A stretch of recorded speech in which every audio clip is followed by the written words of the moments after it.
So, how do we go about these mundane magics? Rainbow pulls a hoof through her mane. We could see Twilight about it. If she's up, I know she's got spells for that kind of stuff. You nod slowly yet again. Twilight Sparkle. You've seen her around. Heard of her, too. She does seem like the one you'd ask for magic from. Rainbow sits up again, her damp mane creating a waterfall of colors around her face. You know what? After all that's happened, I feel extra lucky. I'm gonna bet you she's still awake. You just keep nodding. You know nothing of magic other than it exists here. This is all really new to you. Then again, just yesterday you didn't expect to be in love with a blue Pegasus. Love. The thought crashes through your mind like a bowling ball in a lamp store. You glance at Rainbow and she notices you looking through all your quiet. She raises a brow and creeps closer to you. Oh, is it too much effort? You just want to stay here and almost watch movies all night? Her bedroom eyes and sultry tone makes your insides scream. You melt as much as a human can melt, and then, with considerable effort, you shake your head. I'd love another walk, or flight, as it were. Besides, the offer of a bigger shower sounds great. You put on a brave face. She sees right through it. She knows her charms work wonders on you. She is getting what she wants, when she wants it. Let's stop wasting time and go to Twilight's then. While talking, she stands up and stalks off towards the bedroom. A second after she steps in, she pops her head back out. Bring an extra of your shirts. I'm gonna get really comfy tonight. You sit speechless on the sofa as she dresses in the same jeans and top as before. It takes you a few moments to realize that you actually have to follow her into the bedroom to get dressed. Your head swims with positive emotion. You walk on invisible little clouds on your way over to the bedroom. The night outside beckons. You wonder for a moment what it will be like to be up amongst the clouds, imbued with some strange magic. What for? Levitation? You don't know. You'll have to see. Pants, t-shirt, hoodie. You quickly convince Rainbow that you only need to bring the one t-shirt you're wearing. It's not like you two are going to be awkward with being partially naked around each other. You step into your custom-made human-shaped sneakers. Rainbow eyes you up and down, then nods a few times. Looking good, even with clothes on and on. You make a little awkward twirl and put on a broad grin. You never had much sense of style, but you know how to dress casually. Along with some great help from the local designer, Rarity, you're dressed just how you want to be dressed. A few more moments and you are both ready to go. Leaving a mess behind was never difficult for you. Even easier now. Dash on your arm, you step out into the night. The still warm night air is refreshing.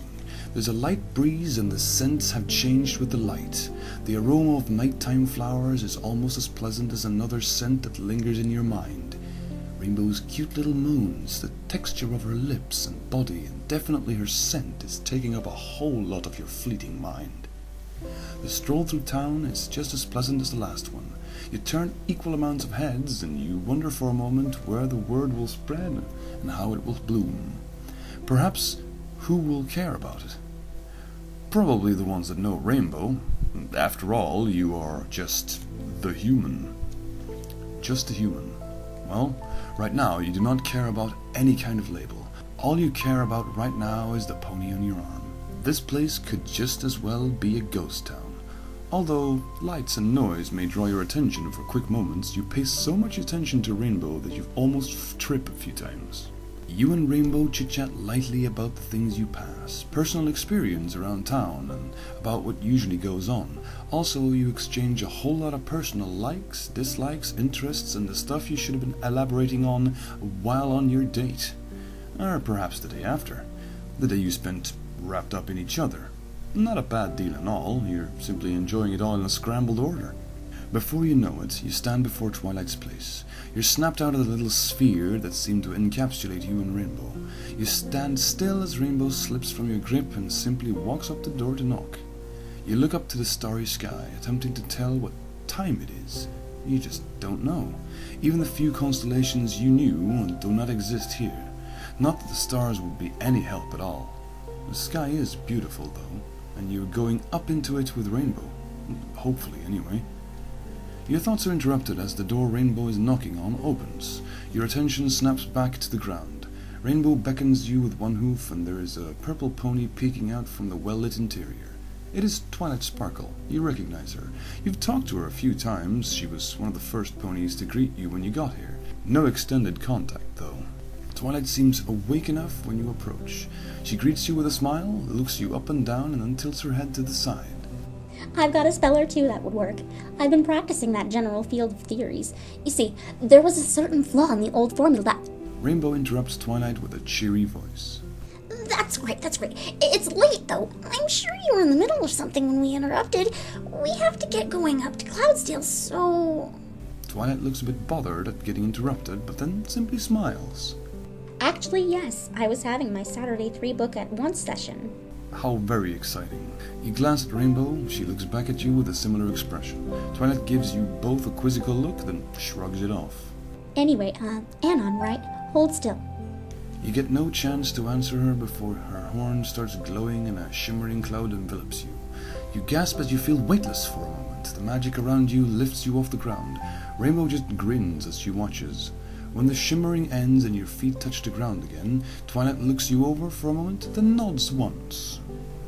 It isn't permanent, but the spell is rather strong. It should hold a week or so. Be sure to be back on solid ground by then. You look at Twilight in disbelief. Well, some kind of disbelief anyway. What does the spell even do? You are about to ask, but Rainbow interjects once again. Thanks, Twilight. Now we just have to make him fly. Twilight shines up at Rainbow's words. A human fly? I have to be there to see this. We can take my balloon. Yes. She quickly spins on the spot and disappears back inside, leaving the door open. Rainbow looks to you and shrugs. That solves how. Just Twilight's coming along.